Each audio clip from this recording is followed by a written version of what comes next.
because it is work.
Good morning, Quasar Markets Live. Happy Liberation Day.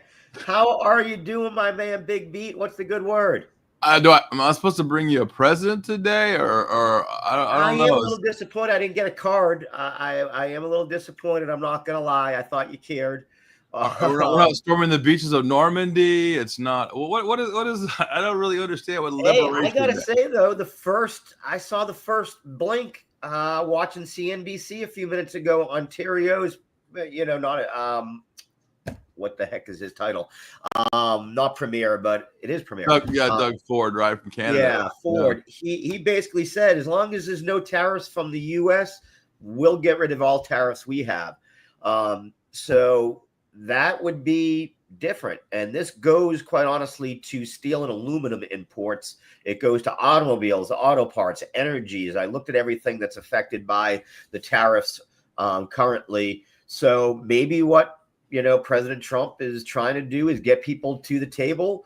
Today is a busy day. I have the schedule, so to speak, here at 9 o'clock. He convenes with his expert trade council to start this at 11:30. Press secretary is going to give the first sort of breakdown of what's going on today, what we can expect. It is thought, or at least expected, that he knows what's going on. And at 4 o'clock, we'll have the Rose Garden address. 4:30, he's going to talk to the media. Then at 6 o'clock, they start hitting the CNBCs and everything of the globe. So, Steve, what do you think? Are we going to see fireworks, or are we just going to see a nothing burger? I don't think it's going to be a nothing burger. I think you're going to see everybody's AI try to attach to every single word that he says in real time to see exactly what he's meaning by it. He's made it very clear that he wants to tax the world because he feels that the world has been unfair to the United States. And I understand that because it has been, right? But the consumption spirit of the United States is very strong. I mean, we like cheap Chinese products. We like Japanese cars, and we like those things. And we consume quite a bit. And the United States has a premium, so people like to give us those things, right? And it's not just a trade deficit, but it's how we pay for that trade deficit, right? And in his case, in his mind, he's thinking, I think, that because it's been unfair, we have the same ability to do the same thing back to them to raise it. But the problem is that they don't have the same consumption feelings that we do, right? They don't need American products. They love Apple products, right? They love NVIDIA, but they have their own stuff. I mean, I was just in Japan. I know that they have their own Panasonic. They have their own technology, and they don't necessarily need the latest and greatest, and they don't, I'll be honest with you. But they don't really need to have the latest and greatest. And as consumers in the United States, this exceptionalism makes us what we want that. Now, I think it's great because I think that, you know what, I like the latest and greatest product, and I love the fact that we innovate. But because of that, it does put us at a disadvantage. So adding tariffs to different things, I think is great. Blanket tariffs never work. They have never worked. They put us in recession last time, and 2 times ago, a depression in the 20s. So it doesn't really McKinley, work. I've seen McKinley's name bandied about a lot today on different of articles, course. different. And I've been talking about that for like 4 months now, so I don't. It's something new. But if I fast forward a little bit, when you add tariffs to certain products because they're dumping in the United States and they're just doing that, and we don't have a consumption on it, that becomes an issue. And it happened not too long ago against Whirlpool, where the Japanese dumped washing machines. I think this was in the early 90s. I remember this pretty clearly. That was we added tariff. They stopped dumping those washing machines. That worked perfectly. They stopped it, and that was the end of that, right? When you look at it from the CMCSA perspective, Canada, Mexico, the United States, the trade agreement that we already have, the former NAFTA, as the Clinton that we worked on NAFTA. You heard from presidential hopefuls, Ross Perot back in the day, going, "Oh, look at the sucking sound of the world. We're going to be in trouble." The truth of the matter is, we didn't see any of that, right? And that's okay. But I just saw Lucky Charts. Hey, Lucky Charts, how are you today? Thanks for showing up. You saw that, yeah. Liquidation Day, he's calling it. I love it. You should post that. I love that. It's great. It's funny. But I don't think that's going to happen here, right? I think that it is a big. When you need a scalpel, you don't need a hammer, right, to make these decisions. And I think that this. I don't think it is liquidation day. I think we have been going through liquidation. Is there going?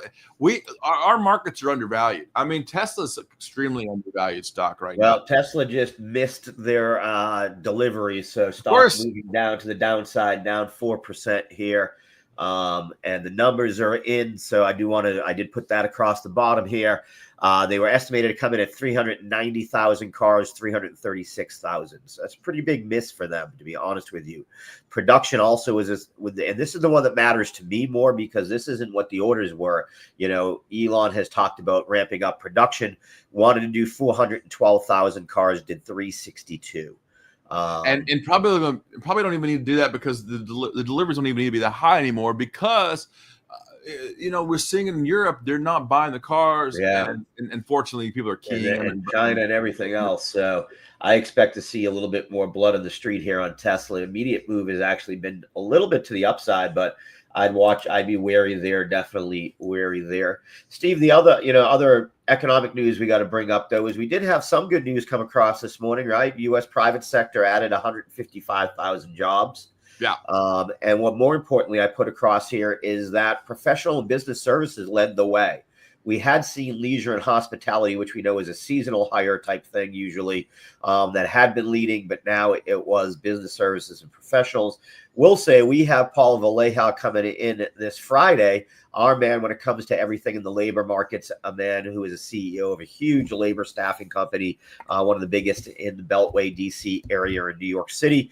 He's going to come talk about what he's seeing on the street. These numbers are in the rearview mirror. We like to look in front of us in the windshield here at Quasar Markets, and he's going to help us do that this Friday. So I did want to bring that up also here. Yeah, I mean, let's look. There's a conflicting question mark here, right, about labor. We're seeing it from the DC perspective, right, that people are losing jobs. We're seeing it from the perspective of companies that do hiring and executive searches, that people are losing jobs. And and when you look at it from that perspective, you think, okay, where's losing jobs? Then you see JOLTS numbers, the job opening labor turnover survey, that there's jobs coming in, there's a disconnect somewhere, and I'm not seeing that. I want to know real numbers. Something's not adding up to me. When you see numbers out of tech companies that are laying off, big firms that are around executive management, firms that are laying off people, and all of a sudden there's a job hiring. There's something not adding up, right? It's not seasonal. We know that because it is for March. And there are some pieces of the puzzle here. It's not connecting for me. And when things, and I always say when things don't add up in my head, it's usually because something's wrong, right? And I don't know what that wrong piece is yet. I will find out. I always do. But when you look at it from that perspective, and you say, okay, I'm going to invest based on labor numbers, because that's what we're saying from the Fed, right? The Fed saying, I'm looking at labor numbers to tell us. And you heard from Tom Barkin yesterday saying, well, hey, you know what? Maybe our numbers that we're getting aren't the numbers that are up to date. We can't keep using 2019, data to figure out how to find the labor numbers, right? Or how to manage when we don't raise and lower the rates. So what do we do here? And I think I think you're going to see some changes. And when you look at it from that perspective, I say that clearly, you have to think about Doge, right? They're making cuts in exactly those departments, right? Data departments, FDA, they cut them. A lot of those people, they cut the Health and Human Services data people. They've cut data people in the BLS, Bureau of Labor Statistics. Sorry, those of you who don't know, BLS. So we need to get good quality numbers. And if we're not getting those numbers from the right people, then maybe the tech side of this needs to happen. And I want to know real numbers, because that makes better decisions, and better decisions leads to a better country, and it leads to, maybe we don't have to do so much cutting. So, there's a chicken and the egg kind of feel right now in the markets.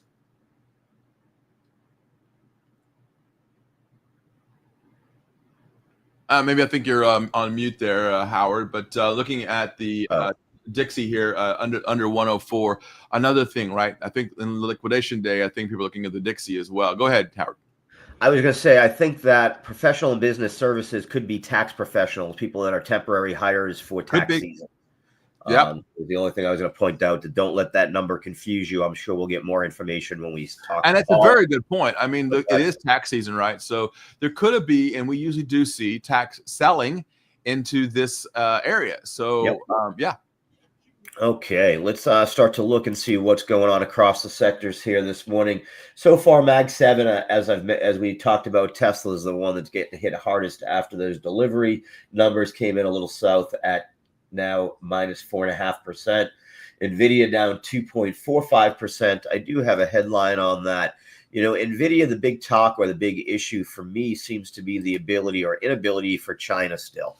The H2O chips, which are the top chips that they're allowed to have, they're seeing shortages there due to export restrictions and surging demand. And this is what we sort of talked about, right? We don't want to give them maybe the latest information, but we still want to sell them chips.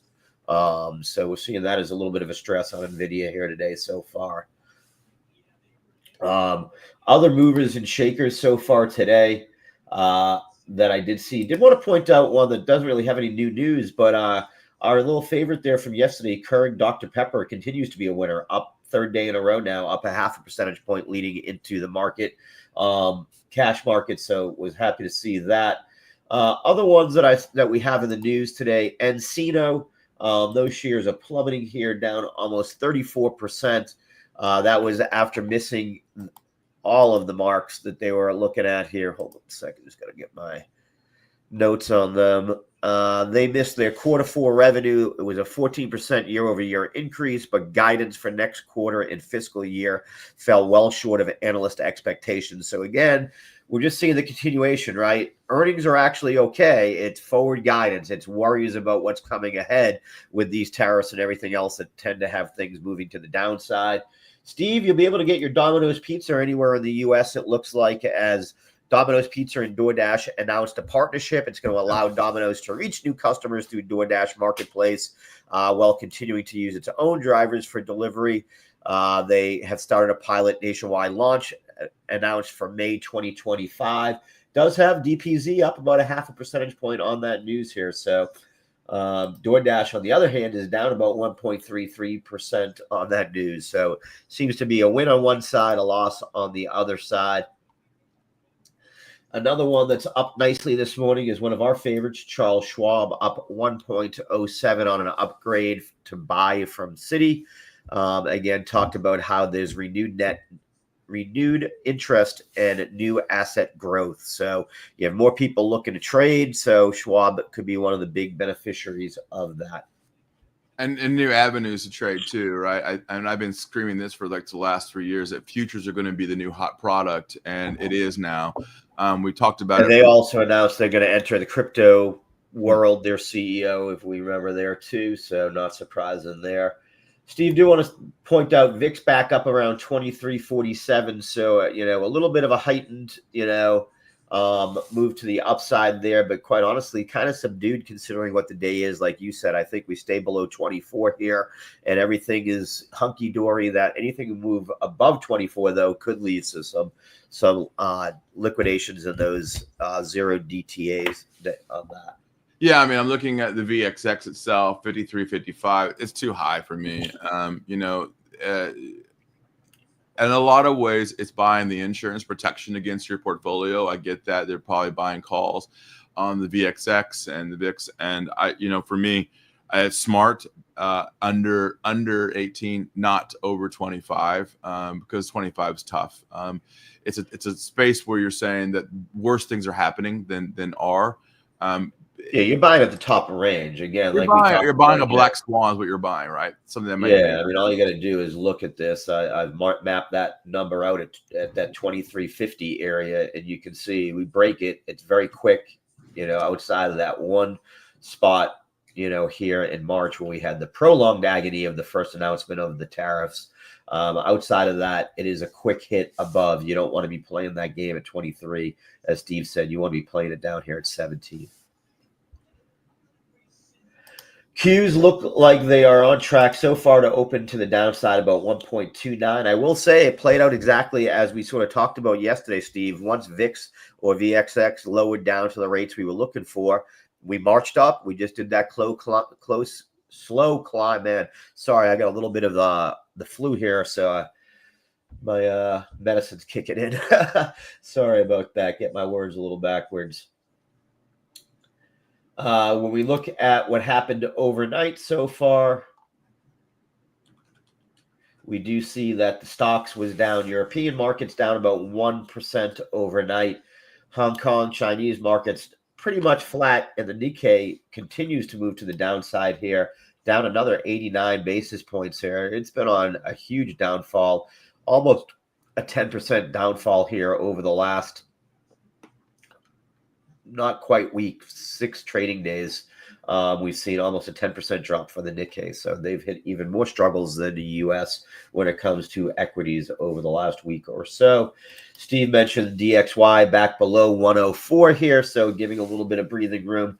I did see a couple of different analysts talk about that there are some funds that are sort of short U.S. dollar right now. We'll see if they have to hedge from here. Bitcoin hanging out right around that 84,750 area, not really doing all that much. It's seen some volatility. We're back towards the high side of the trading over the last 24 hours.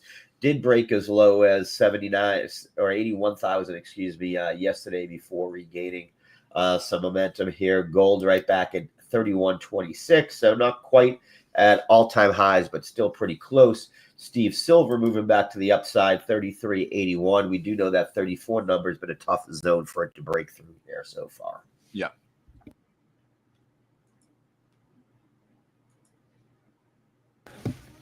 Yeah, it's kind of quiet though. I mean, for considering this is Liberation Day and all that, I think people are just going to wait on and see what happens. I mean, I don't really see anything that's jumping out at me right now.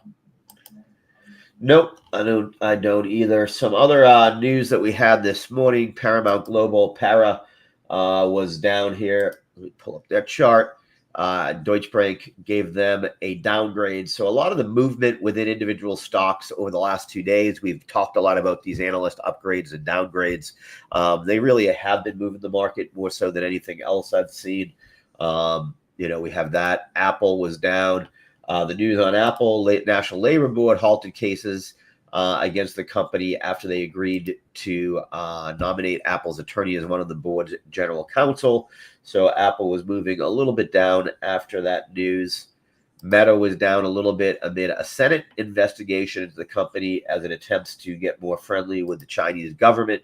So they're trying to move more into China, Mr. Zuckerberg, and that is upsetting our senators. So we'll see what happens there. This was an interesting one. Walmart basically came out and said, hey, we're going to try to make all our Chinese suppliers reduce their cost by 10%. So we're not going to try to pass these across. Yeah. We'll see how that works. I mean, no one has more buying power. So if anyone can pull that, it is Walmart. And I can tell you as someone who's been on the other side of that as a liquor supplier and wine supplier, I saw that back in the day with Safeway, which is the country's largest supplier of wine, believe it or not, is more wine sold at Safeway across the U.S. than any place else, believe it or not. Wow, and they really? Yeah, by a large margin too. By a large margin. Just learned something. All right. Yeah, grocery store. That's where it's all sold. But so I can tell you, they'll put that pressure on. Palantir is another one here that, again, we talk about stocks that become getting some value. People are worried about the fact that they get 63% of their 2024 revenue from government contracts. And we do know that the government's under, siege to cut, and a lot of thought that Palantir is there. My two thoughts on this is I think they are a little bit more insulated from this because of Peter Thiel, right? Who is so tied into the White House and to Elon and to all of these folks. Sachs came from his group. All of these guys that are sort of being nominated by the president to different positions came from what is called the PayPal mafia. So I will point that out. And most of the cuts that they've talked about, not many of them have been related to the Defense Department. I'll also point out that Palantir has made a strong move outside of the defense area and outside of the government because they used to be concentrated much higher in that 80 to 90% of their stuff. So Palantir could be one to keep an eye on for value here. Another one moving to the upside, CoreWeave, which we know it just did its IPO, sort of had gotten hit. Steve, this is one that's doing the opposite of some of the others. It got hit real hard right on its launch, and now we're seeing CoreWeave actually get above the IPO price of $40. Yes. Look, the IPO market right now has been a little bit off-putting, especially with the new one with Newsmax. When you look at IPOs right now, I'm a little concerned about IPOs. When you see an IPO that strong, that they usually portends to be a good, strong stock market, right? And that's not really what's happening here. So I'm not really sure that the IPO market right now, I wouldn't be sticking my nose into the IPO market too closely. And as you said, I have Newsmax here as the next headline and the next one to take a look at. It has retraced around 21% overnight.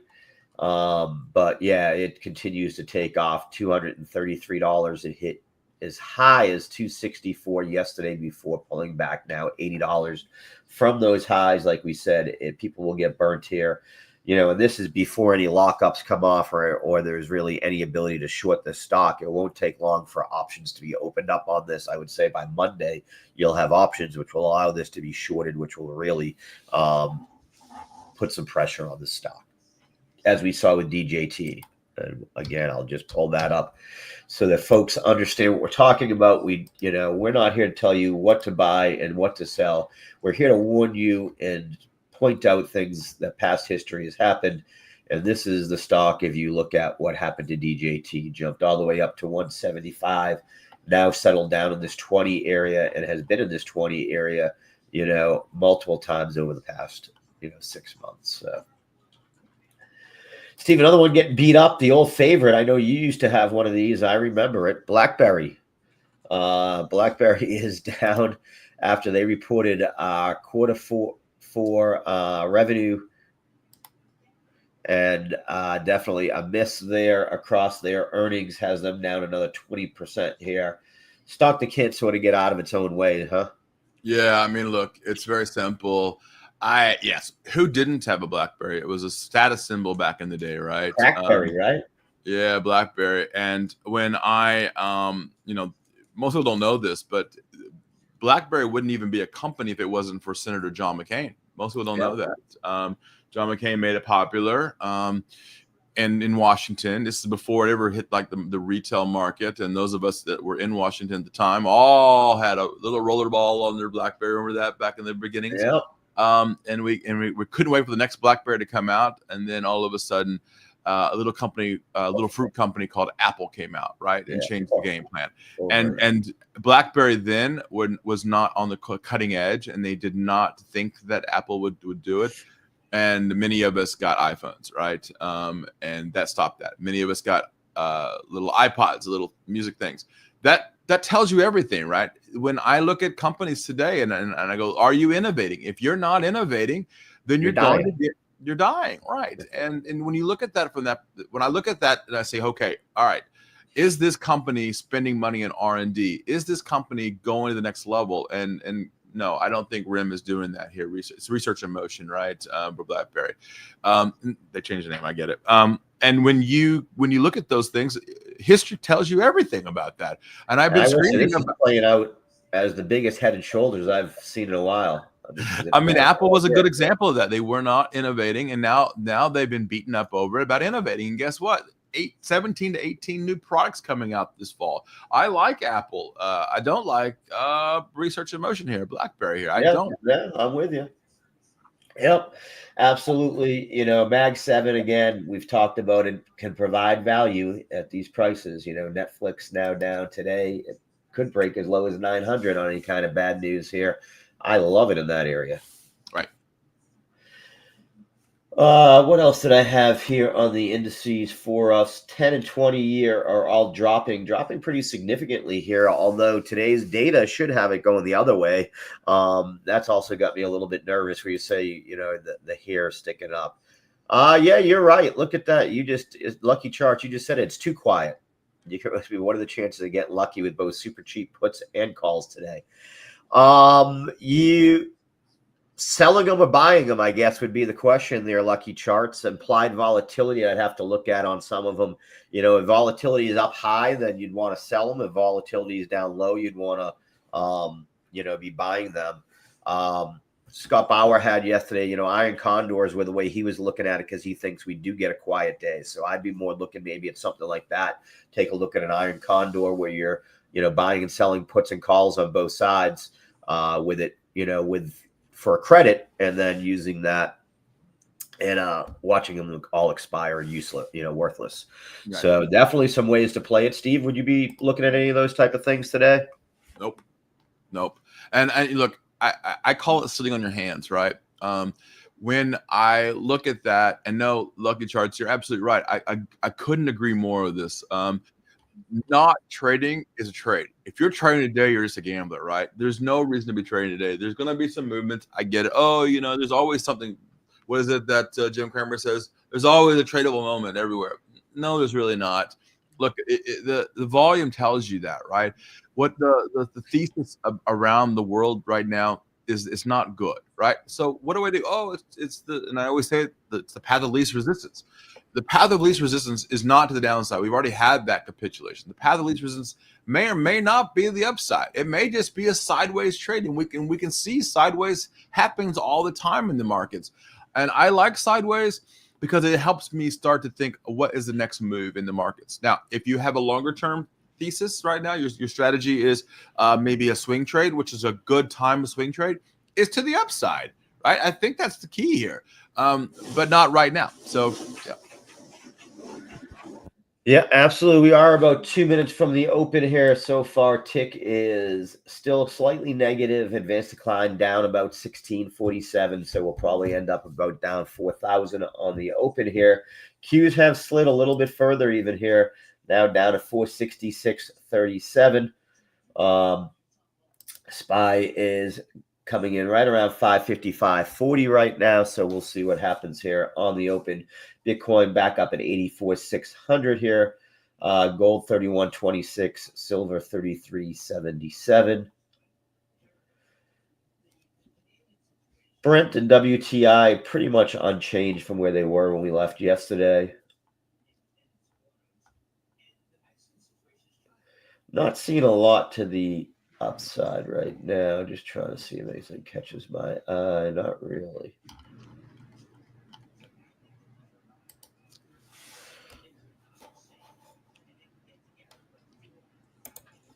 Yeah, it's so quiet, man. On days like this is catch up day, right? So I call it catch up day. Silver at 33.77. I mean, it's high as 34.10, low is 33.70. I mean, it's in a trading range, right? Even if gold and silver isn't moving that much, I should tell you something too, right there. And light sweet crude at 70.91 a barrel. I saw this morning where Harold Hamm of Continental Resources, in the market's opening now, was talking about oil, and they need $80 a barrel to start drilling again. So, and we know the administration loves oil. They drill, baby, drill. So in order to get there, you get to $80. But if OPEC is still dumping oil, then they're not going to see it. Tesla 253.69 down almost 6% here in the morning trade here. So yeah, and as we said, advanced decline opened up down basically right at that 4,000 level I mentioned. VIX is at 2350, so starting to get a little bit elevated here. Starts to get my spidey sense tingling here. Down 450 still on the tick. Let's see what we get. Qs are down 1.44%. First moves to the downside so far, settling in right at that 466 level. We fought at that level the other day, so we'll see if we can move out of this range.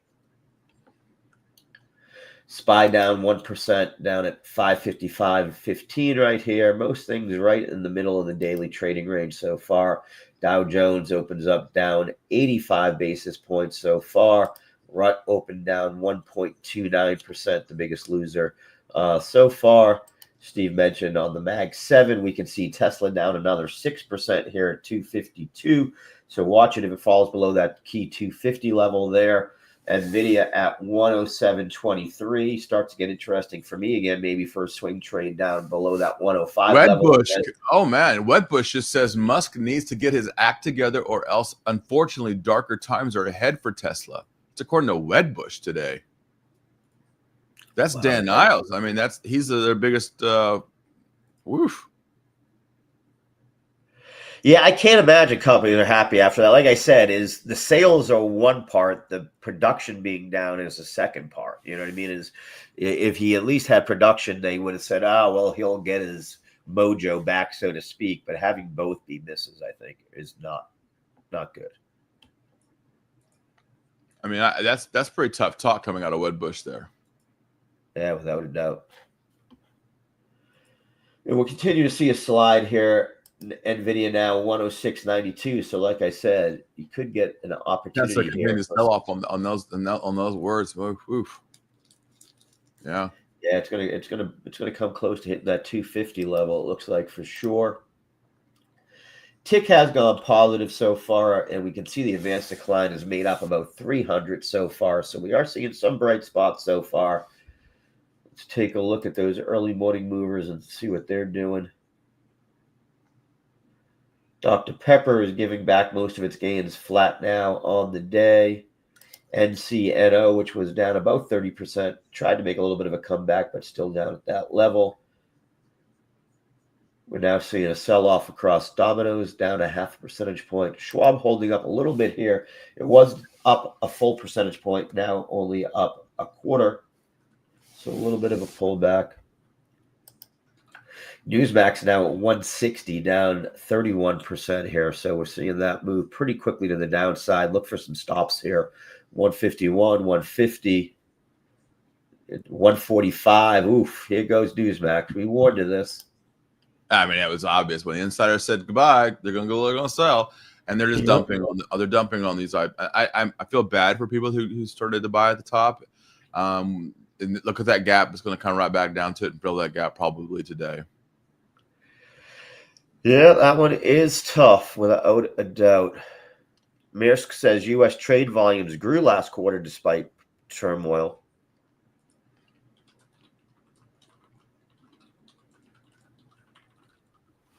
Huh.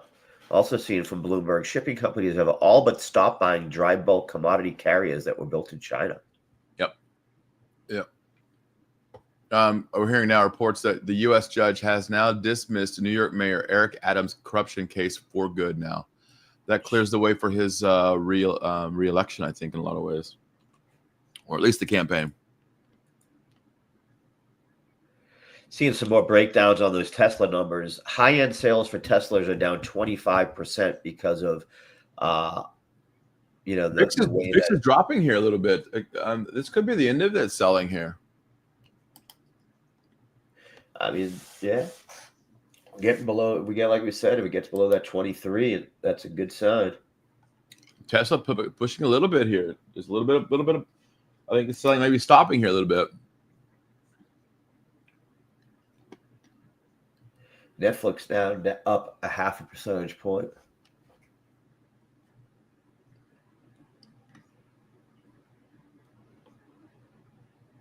Boom! Look at somebody bought some. Somebody's covering here a little bit in Tesla. Look at that jump in Tesla stock.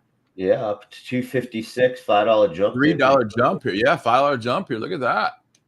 Still going. Look at that. Yeah, the shorts are covering a little bit here.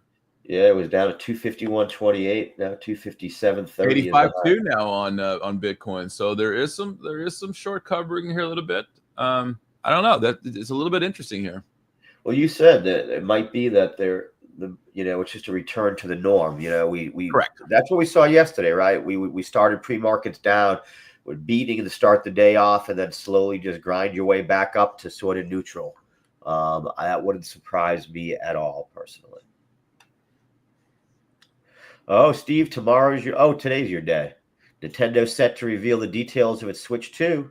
I was just looking at the Switch 2. I mean, those of you know, I like gaming a lot. I have an Xboxes in my house. I got quite a few of them. I love their gameplay, the free games. You pay $10 a month or whatever it is, and you get free games. And I'm playing the latest game. I think it's called The Finals. I'm having a fun time with that, and I'm a terrible player, by the way. Probably shoot my ass all the time. You used to be good at Apex. I was very good at Apex. I will kill you in Apex.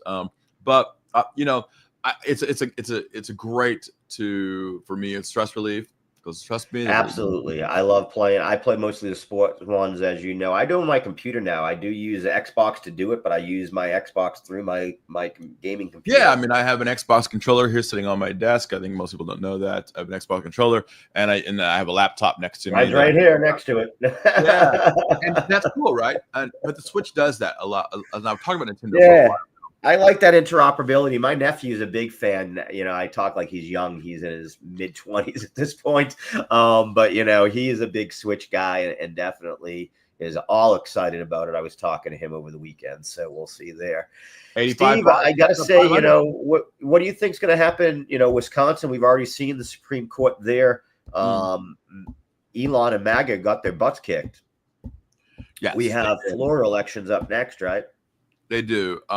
Look, you saw it in the president's eyes and concern 2 or 3 days ago when he told Elise Stefanik he pulled the UN ambassadorship from her and said, "Look, you need to keep your seat because our plurality in the House is not very high."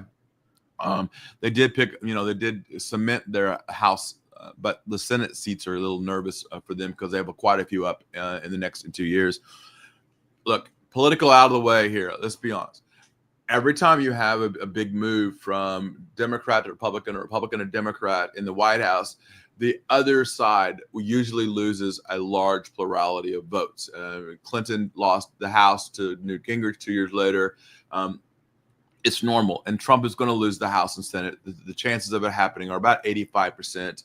But what I saw in these elections in big, what we call plus R or plus D districts. Okay. So if you're a plus 15 R district, that means you win 15% more votes because there's more Republicans in that district. Okay. In the districts in Florida, they were plus 15, plus 21 districts of ours. And yet the Democrats came out in full force and almost won some of those seats. So the anger is pretty high right now in the electorate. But we're not really seeing that in people in their pocketbooks, right? They're still spending money. And I think that's what's bothering the Fed so much is that consumption is still pretty high. That's why we're seeing inflation. You want to fix inflation real quickly? I can tell you how to fix inflation real quickly. tell people to stop spending money, right? I mean, on frivolous things. Inflation will go down really fast. Stop buying clothes. You stop buying clothes, the retail sector. But they don't want that to happen. Nobody wants that to happen. I don't want that to happen. I want sales to continue to grow and companies to continue to grow and consume and make more money, and the whole world moves up, and the whole world has a better life. But that's not what's happening right now. And tariffs are going to add to that a little bit. So right now, I'm not too concerned about it. But it is how to get rid of inflation, and that's what the Fed is looking at. Unfortunately, the Fed is looking at data from their data modeling is from 6 years ago, and they need to update that. We know that they've even said it now. So yeah, but yeah. I will say we've seen some nice moves to the upside by certain companies. Coop is up 5.35%. Mr. Cooper, we know that they are getting bought out by Rocket, so that is a move to the upside. CoreWeave, like we said, up 5% here this morning. GDS Holdings up 4.56. Kingsoft Cloud Holdings, so some of the Chinese names up 3.35.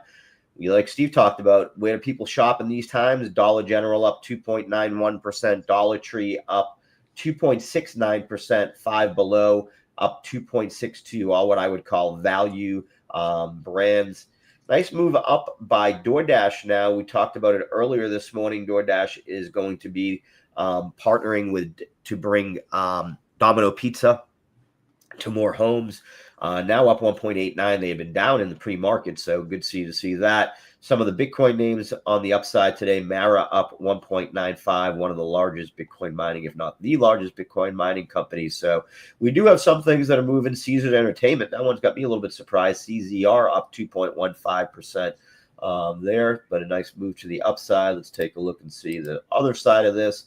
What is on the downside? We talked about Encino. They're down 26.14% after bad earnings miss. DJT, people are mad at them today, down 6.32% on Liberation Day, so it doesn't seem like they got people excited. Tesla down 4.53 back at that 256.29 area. Again, a big miss on their deliverables. Rivian down 3.59%. They did also have earnings reports today, and they were weak also. So those are some of the bigger losers to the downside. A couple of the AI names, Pony AI down also. PDD, which is Temu's parent company, down about 2% here this morning. Also, GE Aerospace down 2.09. So mixed bag across what's up and down so far. Overall, tick has settled back and forth here, and the advanced decline, we're down about 2,000 now, so we've cut about half of that losses that we saw earlier today, or companies that were in a loss are now back to green. And again, the Q's moved up to 469. It was battling at that 466 area, so it does now look like 470 is that line to keep an eye on here. If we can get above 470, watch for that march to the upside.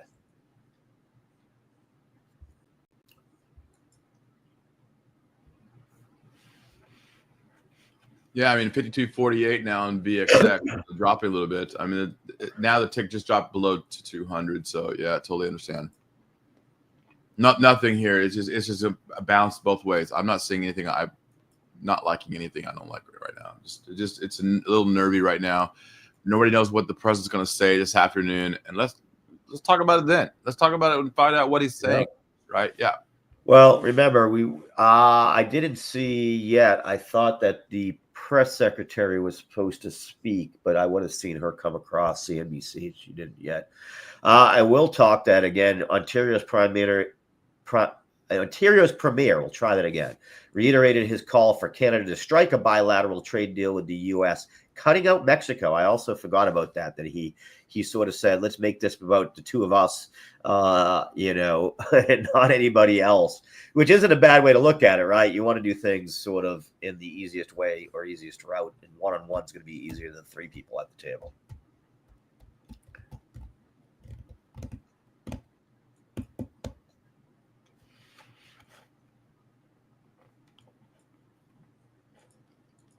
Tick has gone slightly negative again here. And we are dropping a little bit across the board, although the Qs broke that 470 level. So this is the one I'm watching. VIX down to 2283. So trying to move to the downside here. Let's keep it sliding. I think, again, you get below 22. Looks like around 2210 would be a really nice area for a downside move on the VIX. Bitcoin at 85,431 here, so holding up pretty well. Gold back at 3127, holding up very well, and silver at 3380.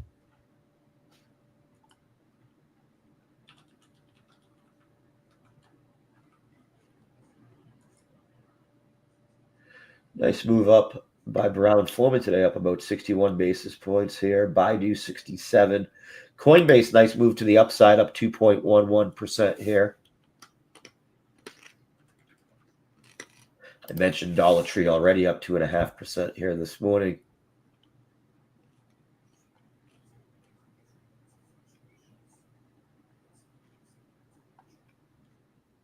Merck up 1.4%. So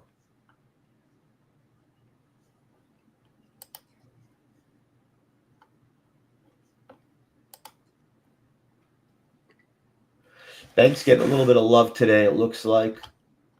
JP Morgan up about 36 basis points. Bank of America and Wells Fargo. Well, Wells Fargo just went green also. Bank of America looking to play up to the 260 upside. on Tesla there. Wow. Yeah, $10 move to the upside almost. Opened up at 251 and change. So nice recovery by Tesla. Same thing, NVIDIA back at 109. I thought it might drop down. I was looking at 105. Never got close to my entry there. So we are seeing a nice move to the upside here. Again, you mentioned that's the path of least resistance right now. Yep. VIX 2270. So not really, it's trying to move there, trying to move to the downside. 86,000 coming up on Bitcoin here, I think. Yeah. Overall, looking pretty good. We're starting to get a little bit of strength. Advanced decline now, only down 1,800.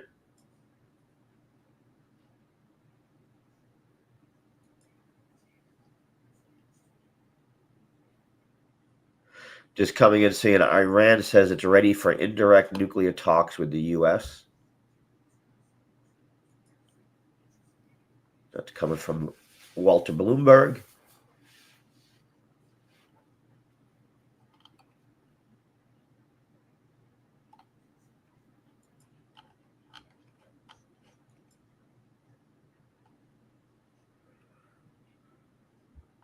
I think Bitcoin goes to 86,000 right here. I think we're popping here. Does look like it.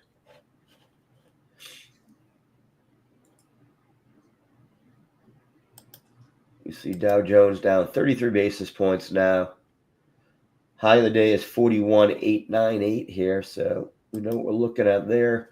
SPY, any break above 560 here could see a bigger move to the upside towards that 564 area I have marked out here.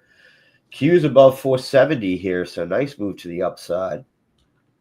Next area of resistance for me, 476 to keep an eye on.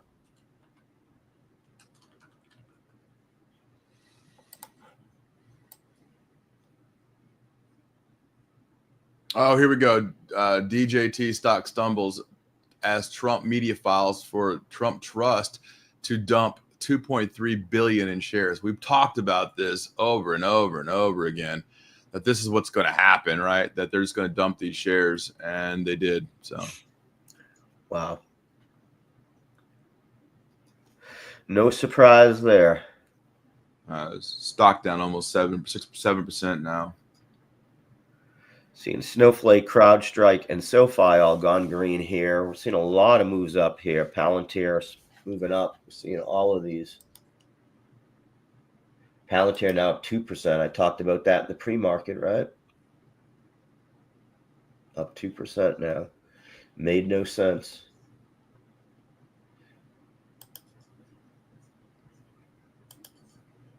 Newsmax down at 143.21. Got as low as 133, Steve.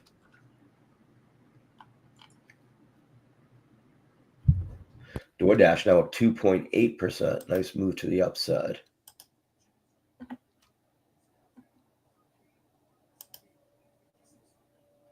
Oh, shoot.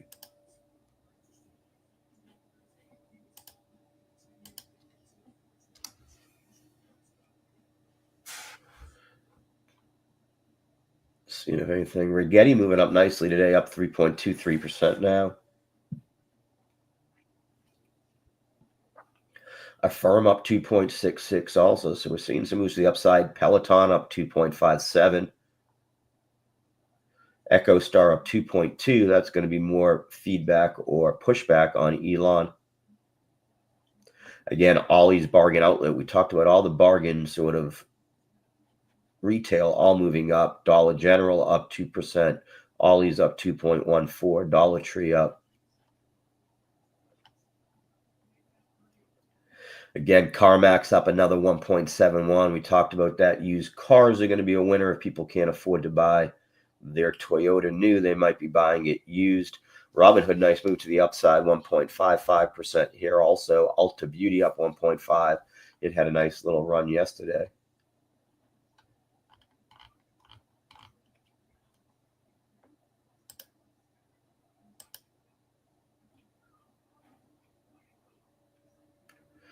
Avis has had a nice run this week, up 27% overall, up another 81 basis points today. Dollar Tree, like we talked about, up 14.66% over the last week. Ollie's bargain up 9.9. So again, value is the play.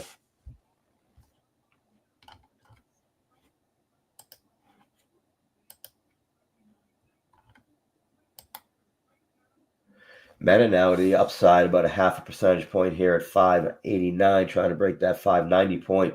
Netflix, we talked about earlier, up to 942.92, up 1.57%. Tesla now broke 262, so up almost $11 from the lows it opened at this morning.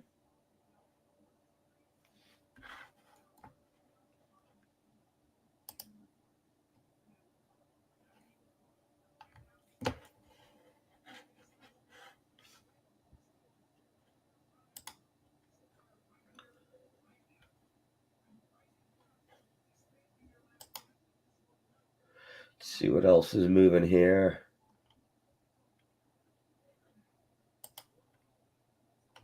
Market looking stronger, ticks up to 439. VIX is the only thing that's got me a little wary here so far, everybody.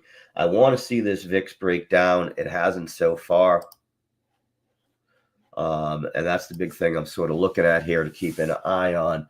I want to see that VIX get down below 2231. I'd like it below the low of yesterday, so below that 2221 really makes me think the market could move to the upside. So if we can continue to see, you can see this is the third attempt to break below this 2260 area.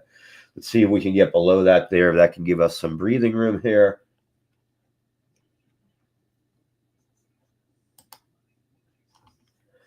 Banks moving nicely to the upside here. I like to see that. Chips, mixed bag on the chips. NVIDIA, though, trying to break up above, it's above 109, trying to break back to 110 here. So NVIDIA looking pretty strong since the cash open. AVGO up half a percentage point. AMSML and AMD both up also here this morning. Again, crypto stocks mostly moving to the upside. MicroStrategy now at 307.55. That's made a nice move back here over the last few days, coming from a low at 272 back up to 307. So nice move up. Got rejected pretty hard at that 310 level, though. Keep an eye there. Coinbase up 2.28% here again. I'm a big fan of Coinbase as a value play at this point. Mara at $12.13. I like the back better down in these $11 zone. But a nice move to the upside. We see Riot continuing to move to the upside about a half percentage. So Bitcoin miner is getting a little bit of love here today.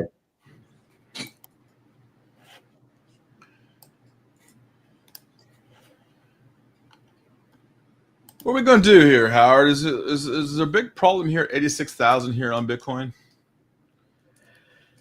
Right now it is, yeah. Right now we just don't have enough strength. We see too much selling into any kind. It's the same thing as the Qs, right? Anytime we sort of get a nice little move to the upside, we see a sell-off. So tends to look to be the same across it. Tick's gone slightly negative again. So again, it just as we make those moves up, they tend to get sold off. Very similar look at the Q to Bitcoin here. Very similar.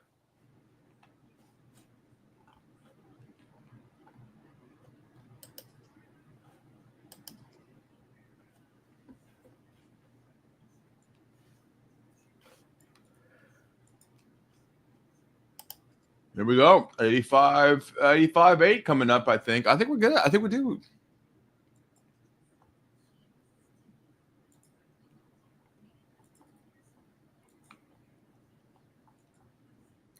I have to ask. I mean, now that ChatGPT is around, have you even used Google search lately?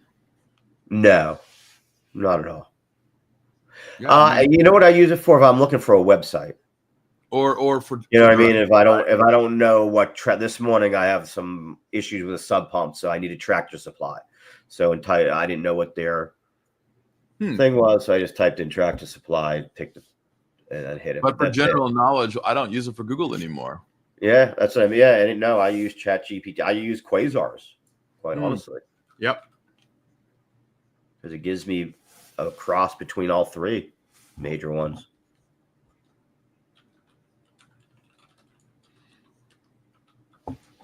And we've included the AI, our institutional AI, now into the $15 deal. So it's a great deal right now to get on Quasar Markets. Cheaper than my ChatGPT subscription. Yep. And you get it basically built in. That is a huge, huge, huge advantage.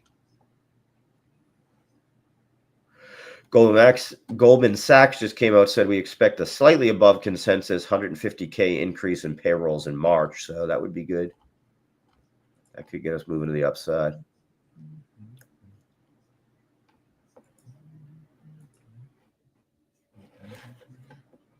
Yeah, 85.5 now on Bitcoin. It's really struggling there, I think, at the 86,000 handle. Yeah, it definitely is. There's definitely a good sell well in that area where people. I was looking at some of the weather patterns coming through the Midwest and tornadoes today, right? The lower Ohio valleys in the Mississippi and the Ozarks. A lot of damage could be happening into the plains where my area. I'm under a hail watch, a tornado watch, high winds, and flood. We are about to get killed. I'm hoping that I do want to warn our viewers if I go off and it's just Steve or one of our guests. It's because I live in Ohio, in the southwest part of Ohio, and we are already got thunderstorms and everything going through, but we are expected this afternoon to start to get some really horrific storms. Yeah, talking 70, 80 miles an hour. These aren't light things, and the difference here is that these are expected to be sustained wind gusts. Wow.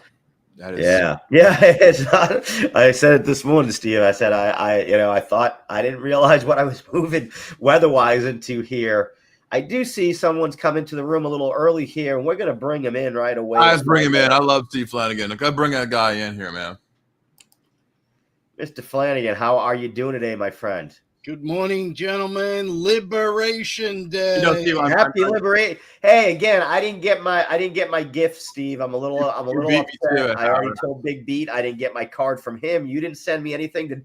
Maybe the storm has all my stuff delayed. So you guys, I'll take a pizza, a Domino's pizza through DoorDash. You can get to my house quickly. Remember that.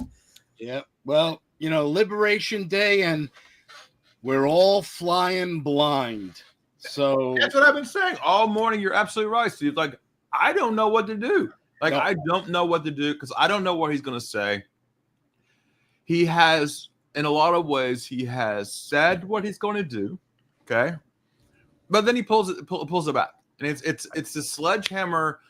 I'm going to call it sledgehammer diplomacy, right? That it's not a scalpel. He's going in for surgery. I get it, and I agree with the president on this. We have been beaten up for decades on trade.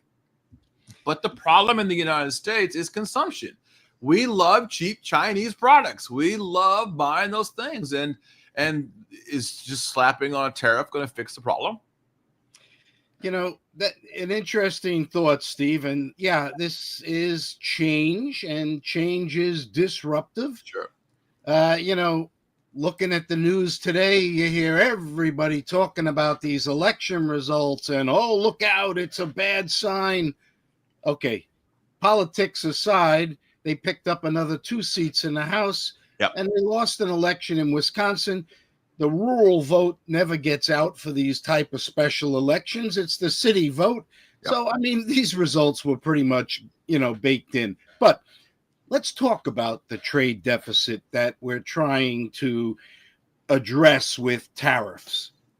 I've been trading since the early 80s, and we've had a trade deficit ever since, with the exception of a 1975 where the U.S. ran a surplus of $15 billion. Right. But we've been consistent trade deficit. You know, if you look at it, 372 billion in 2000, up to 816 billion in 2006, and last year was 918 billion. When is the madness going to stop? Okay, everybody, dollar down, dollar down. The dollar is always going to go down. Why? Well, let's understand what the trade deficit is. United States buys foreign goods. We pay them dollars. The foreign producer says, I got dollars. I don't need your dollars. I want to bring my money back home. Right. So they sell dollars and buy their local currency.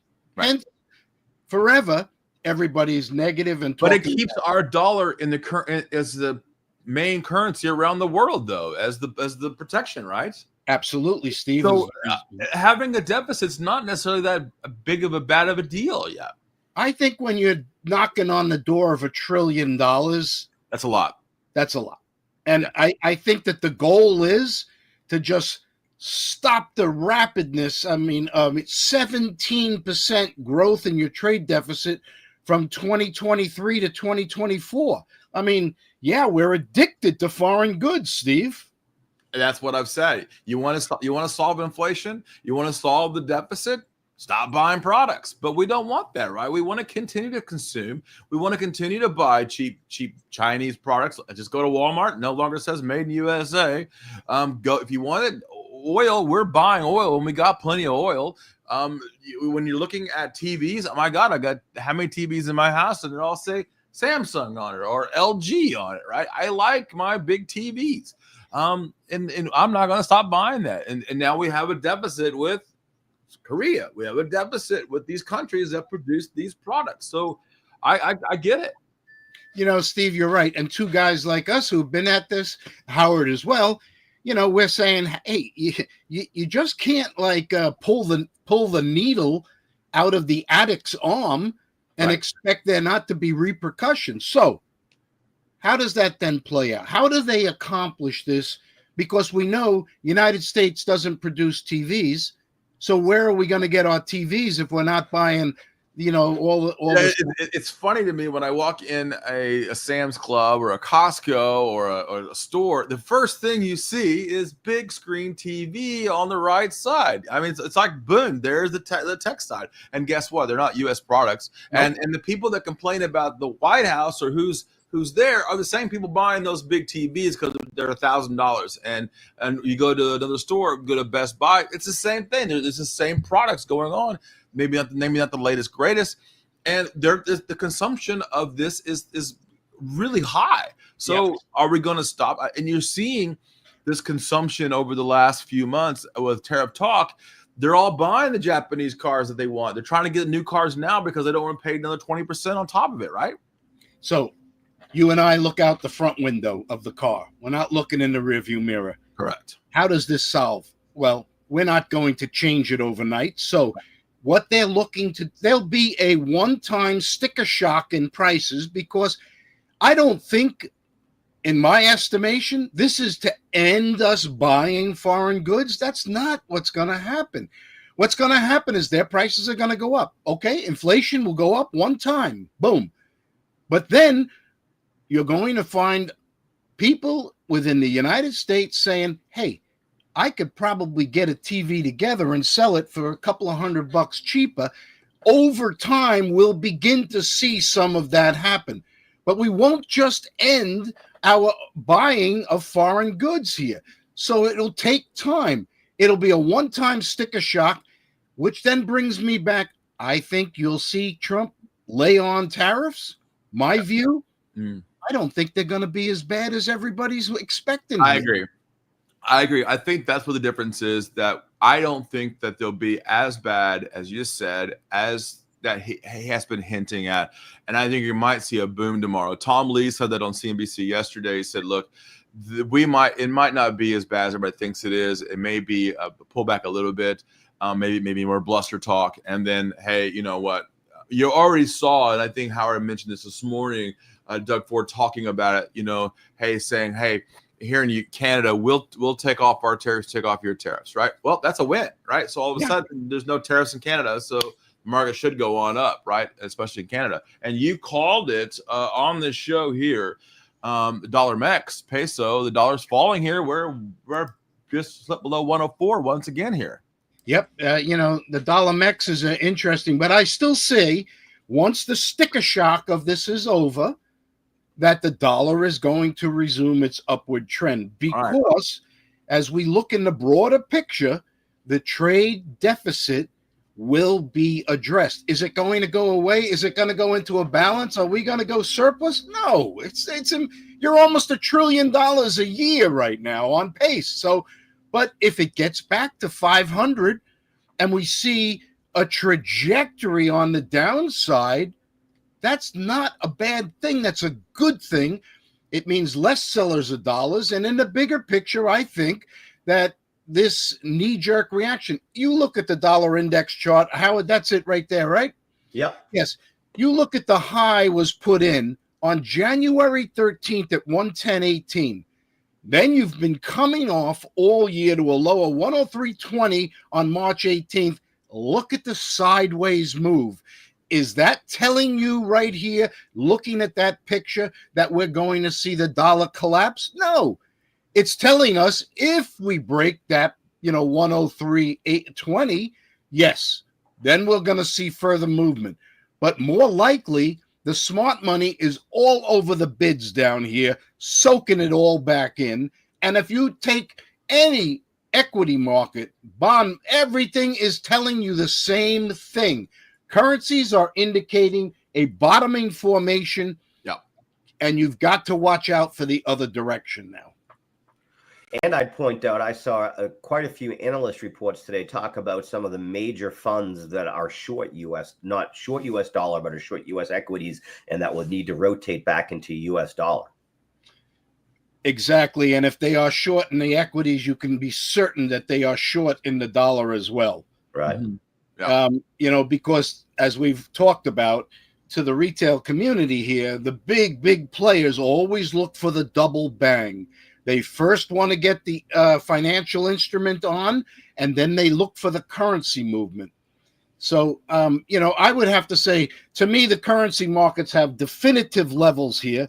If I look at, the closing levels of the last 3 weeks in the dollar index, in around the 103.40 to 70 zone, if you look, we have some great technical levels here for everybody who likes charts. Computers love charts, and that's what dominates trading. The Q1 just ended, and I think you closed the dollar index at 103.75. So there is a specific level for Q1 to look at as how to look forward. You begin to break back below a 103.50, you can expect some momentum to begin to build, but then you've got to have a decisive break in the lows of the 103.20 level. And if you don't get that, watch the knee-jerk reaction. There's so many great technical levels in all the instruments that we look at outside of currencies, equities. Look at them all. Why is Tesla bouncing today? Bring up a chart. Look at the technicals in that. Yeah. And I think one of the things that you always say, and I've learned from you as a mentor, money moves first. That's right. And when I think of it as money moving first in here, what is the money moving first here now telling you about later today at 4:00? Yeah, well, a very interesting scenario. What happens after 4:00? Let's see. How many people are price making in the marketplace? Let's say a dozen, if we take currencies. And of those people, are we going to be risk adverse or are we going to be very risk sensitive? Yes, we're going to be very risk sensitive. We don't know. We're driving blind. So therefore, the moves that can happen post 4:00 can be so out of shape and off the scales here. So I would have to be very careful. What I'll watch for, I will watch very carefully. If I begin to see an upward climb and a break back above the 104.20 level in the dollar index, to me, that is going to be leading the idea of a bottoming formation in the U.S. equity market. And I would be looking for them both to move in parallel together. If I see the dollar index beginning to drop, especially breaking a 103.20 level, I would then say, look out, watch the VIX. The volatility indexes are going to jump higher as people are going to start whatever they haven't dumped, they're going to be looking to dump. So, and Steve, I always usually say that the first move is usually the wrong move, right? I mean, it's the scared money that didn't know which direction. When you're pulling out, all of a sudden you're covering your shorts or you're covering your longs. It's usually the wrong move, right? Absolutely. And if we look at the big picture, Steve, you're a large manager, you're a CTA, you're a hedge fund. We know you're short. Those numbers are all out. I believe you guys talked about record shorts in the marketplace. Yeah, most definitely. What would you expect the first move down to be? It's going to be down. Why? Because they're going to be down so they can be soaking it all back in, because you can't turn an ocean liner around in a lake. So is it manipulative? Not necessarily, no. I mean, tariffs are going to be bad. So the market is going to probably get sold.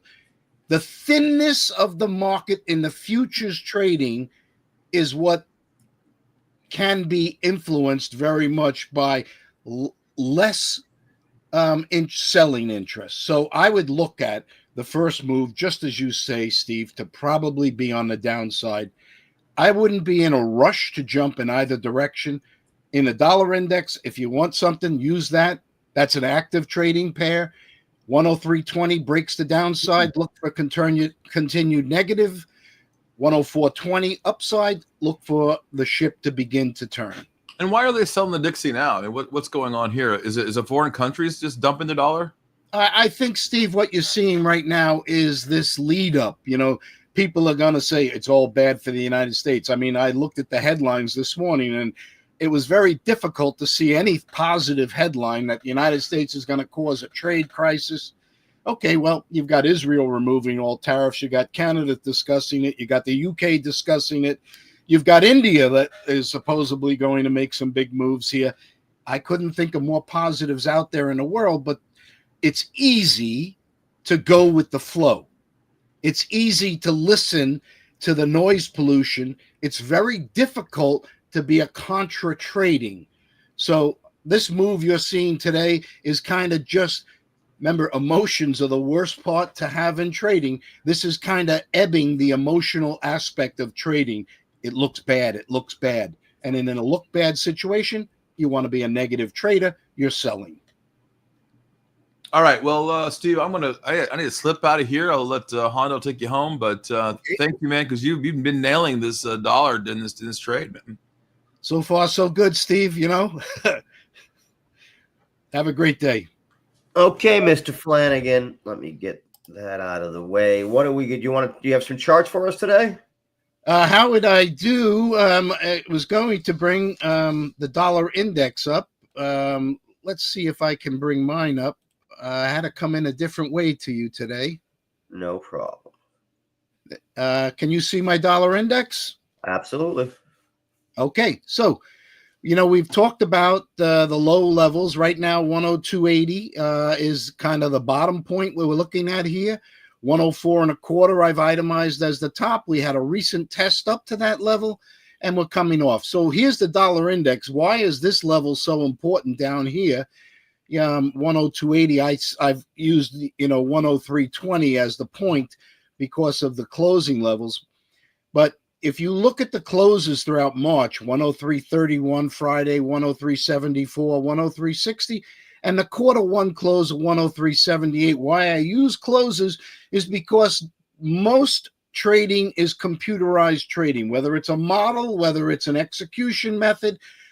The one definitive point that you can draw is a closing level. Any day of the week in currencies at 5 p.m., the new value date. Remember, when you trade a currency, you don't take delivery in the majors for the next day. For most of the others, it's a 2-day delivery. So at 5 p.m. is when the value date of the trade changes. So that is a definitive point in the marketplace. It's kind of one of these nuances in currencies, because if you look at the market at 5 p.m. New York, it's already moving into the morning hours of Australia, and in particular New Zealand. So I watch this level here, watch these closes. These are definitive levels, very close, not far off our present level of 103.58. Right now we're under the quarter one close. We're beginning to get below the previous two closes. I would probably be looking somewhere around this 103.30, 103.20 to begin to put a base in. But this is the lead up into our end of day trading. Right. Absolutely. So that's what I would really look at. Some of the things out there in the marketplace, which would, you had the US ADP today, not too bad, pretty strong actually, I believe, 155. They expected only 105, but the European core inflation came out today. CPI on the year, 2.4%. That's down from 2.6. And the unemployment level in the Eurozone actually showed some improvement as well. So overall, 6.1% in unemployment, down from 6.2. Overall, not a bad situation, but I still look at the inflation as coming down. Tariffs, most likely a one-shot boom to inflation. So expect an uptick and then a resumption of the down move. But inflation, when you look at the global space, you've got China moving into a deflationary period, and Europe rates are closing in. You had Christine Lagarde, the head of the central bank, actually saying we're very near the end of our fight against inflation. Right. So how can the U.S., be so insulated from what the rest of the world is seeing? So I would expect this downturn, May, June, is my period of time when I believe that things will begin to, shine a lot brighter. And I think that the landscape is going to be fairly good pro-growth landscape. But right now, the narrative is quite simple, negative, and that's what the prices are telling us today. And, you have to be very bold to step in front of the steamroller here or the freight train. Yeah, absolutely. Like we said, don't get in front of that to pick up a penny. Right. On a day like today, when professional traders are saying they're sort of sitting on their hands, maybe as a retail trader, it's probably a good idea to listen to that a little bit and follow and heed their advice. A couple of things that you brought up, or that I looked at is, on the rates and inflation, I guess the question is, are we just such a consumption-based economy here in the U.S. that it is going to be a problem, like Steve said, because no matter what things go up to, it seems like we're still buying them, Yes, and unfortunately, as you're leading up into today's main event, if your profit margins have been squeezed, you've probably been inching them up a little bit, which has we've seen a lot of this. I mean, Ferrari was the first to do it. They announced a week ago that they were raising their prices 10% immediately, which means everything, and they're not going to get new cars coming in for another year. They just like, hey, we'll just take the extra profit. We've seen that a lot, right? Aluminum already. We've seen talks of that here in the U.S., where U.S. aluminum manufacturers have just raised and inched up their pricing to match the Chinese levels that are moving up based on these tariffs. So that part does worry me. And again, the fact that, like, the same way eggs hit $8, but you can't find any in my grocery stores. You know what I mean? They're buying them as fast as they can at that level. Again, the only thing people don't like to buy when they're a value is stocks. So true. And you brought cars up, and I'm a car guy, and I would never talk bad about a Ferrari. It's a beautiful machinery. However, if they're raising their prices and tariffs are going to force all their prices, well, isn't this a great opportunity for the United States to start making high-end cars? If you look at the high-end Corvette that's out, I mean, that competes very much on the marketplace and in the racetrack with a lot of the European cars. And let's take the brand new Ford, the GTD that came out, the Mustang. I mean, that's kicking butt over in Europe, and we'll be out in the Le Mans very shortly again. So, maybe this is just a little bit of help to our domestic industry to get quality cars out there to compete at that level. I wish. I mean, that's my hope, and it's at the level even not there of regulars. I can tell you, as a guy that hasn't bought an American car in a while, who would like to, but who, in the level that I buy, where you're dealing with the Ford and GM versus the Honda, the Toyotas, and the Kias of the world, the quality wasn't there. Quite honestly, at the same price point. So, does this even that playing field, or again, does Ford just say, hey, you know what? I can charge for my Focus an extra $3,000 or $4,000 now to compete with what's going on there, and they don't improve. So I do hope that we take this opportunity to make America great, as they've talked about, as to do these things to take it, and that they do the right thing.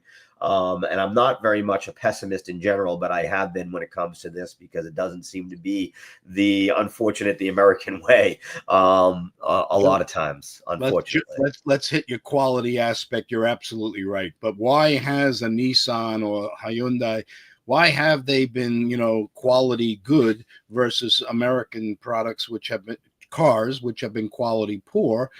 Is the mechanized aspect, right. the robotics involved. And now you've got all the U.S. plants moving in the same direction.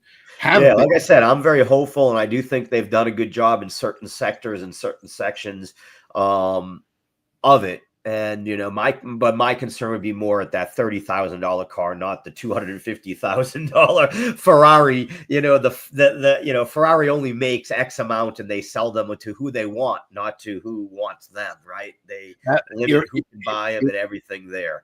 100% correct. You're right. You're right. The game changer is going to be, can we now compete with the Honda Accord? Can we now, compete with the Toyota Camry? Does this give us that leg up that we need to do it? And then the next level, can we get with BMW, and can we get with Mercedes? That's where the money is for both the companies, I think. And it's also where the sweet spot that the consumer wins in that manifest. Yeah, absolutely. And, this is an opportunity, perhaps. Let's hope that the U.S. automobile industry takes advantage of this opportunity. It's not just U.S. automobile. There's a lot of different areas when it comes to this. This is, that's what we do hope, right? And what we've heard from the administration is this is meant to give us a reset, right? To be able to put U.S. industry back, is to sort of catch up for all these years where it's been at a negative due to other tariffs in other countries and other things. So yeah, and we've all sat around, my whole career, we've all sat around complaining about the U.S. trade deficit. How do we keep? Okay, well, we're finally doing something about it. And, this is kind of that, disruptive phase you're in, because all the naysayers, man, all you need to do is look at any headline or program, and all the naysayers are out there. Yeah, you can't be doing this. This is ridiculous. Well, the reset that you refer to is disruptive. Let's just get things moving. It all has to do to building a more sustainable market structure down the road. And that is good for us all, to be able to trade in a more sustainable market structure. I can tell you what does need to change. I'm going to bring it in here. I don't know why this does this every time I go. There it goes. Extreme fear was at 18. I think I brought this up on Wednesday to you. Today, it just moved down to 15. Okay, this is, to my knowledge, the lowest I've ever seen it. And record amount of shorts in the marketplace as of 2 weeks. This is right, like we said, for a move. Again, it seems like every fishing rod in the whole world is on one side of the boat. I'm not saying I'm jumping to the other side of the boat yet, but I'm getting my tackle ready. How's that? I got my tackle all lined up and ready to go. And what I mean there when I say that, everybody, is we've talked about it. This is when you get your wish list together. if I want to own Nvidia and I like it at a certain price level, this is where I want to, start to put those things in place. If I'm in whatever it is, JP Morgan, best in class across this, is going to be the first things that bounce back.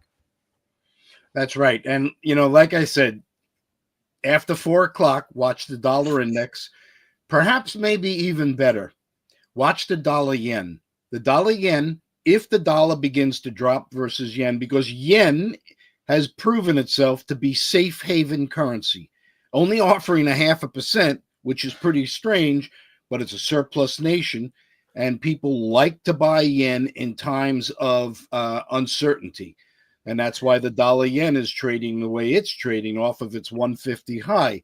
So watch dollar yen. I don't have a present level on it, but I have to ask though. I mean, Japan, the Nikkei is just getting drilled. We think U.S. equities are down. If I bring the Nikkei up here, down over 10% just on this drop here in the last 6 trading days.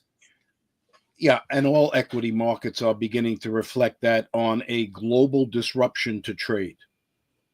Yeah, they definitely. They've been the worst though. By a wide margin of the major ones I watch. You look at the STX, it's come down, but it's at least had some breathing room days. They have seen no love whatsoever, and Hong Kong has been pretty stable.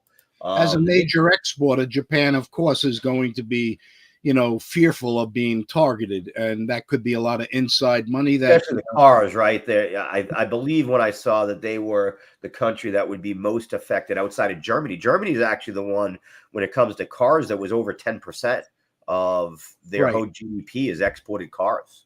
And keeping in mind the economic situation in Germany, where we're looking at 0% growth, if not just coming off a recession. And in Japan, we have an economy that is growing, coming off of 25 years of fighting deflation.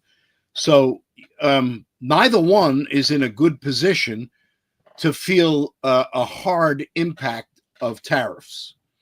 My view would be that Japan will, the dollar yen here could become a bottoming play, and you might get a good move in the yen. You might get a very good move in the Nikkei. That's what I was just going to ask. I mean, to me, this could be a ripe. If you do think you're going to start to put it out, you could look at one of those Japanese ETFs that they have.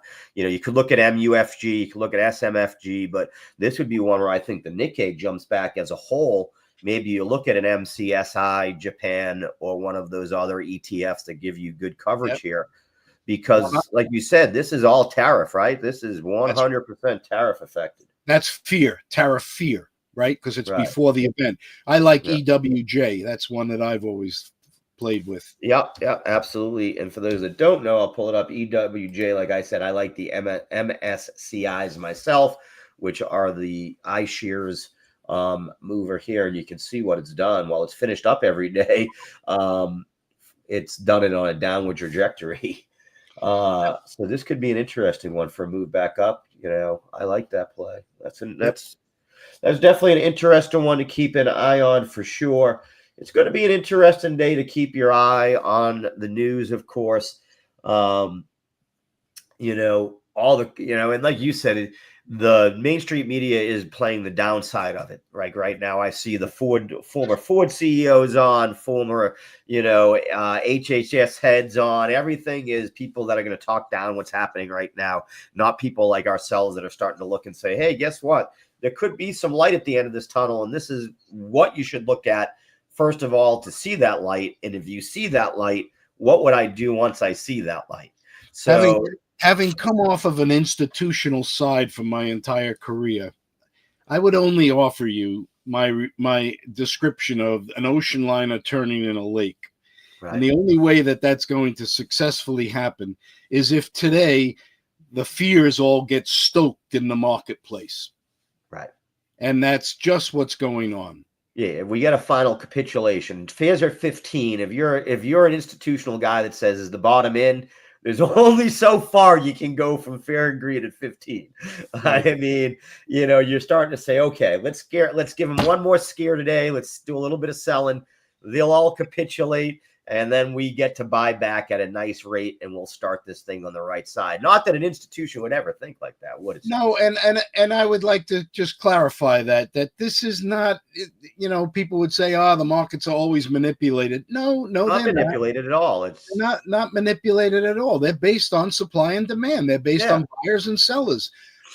But there are more sellers in the market because emotions are at extremely high levels, and emotional trading is the absolute worst ingredient to trade in a marketplace, because what ends up happening is you get radical moves or turns in the marketplace.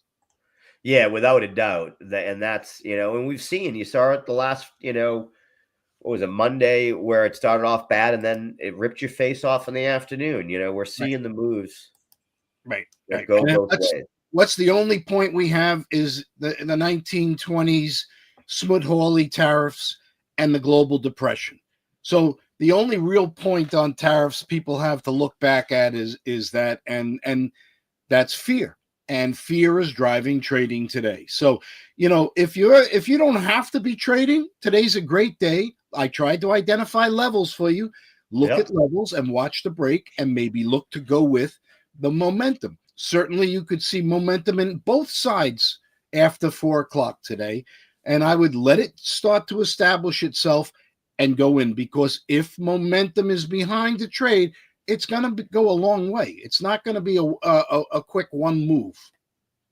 Absolutely. It isn't. Not everybody's going to reallocate all of their money all at one felt swoop. Like you said, we want to watch the VIX. If the VIX starts to come down, that will give retail their indication to maybe start jumping in. Not so much the institutional guys on that side, but it could give you some of that play for us to look at. And we're seeing it a little bit. VIX down 22.16. It's giving breathing room. SPY's almost flat on the day. Q's down 4%, 4 basis points, trying to go flat. Dow Jones and the RUT are actually now in the positive on the day. So tick nicely to the upside, 863. Advanced decline is almost neutral. So all the doom and gloom that pre-market had you believe was coming, and that the first few minutes of the market, that's what we've said. It's been a different thing. Is the first reaction have been an overreaction to whichever side recently, whether it was to the upside or downside. And what we tend to see, and I think we're going to glide our ways up the rest of the day, personally, until we get to, because you're not going to hear any news till 4 o'clock. You'll hear rumors, but we've already heard. How many more rumors can scare you at this point? I mean, unless he comes out naked out of the Oval Office with doing his best Braveheart imitation, all dressed in red, white, and blue like Kirk Gibson, I think we'll be okay.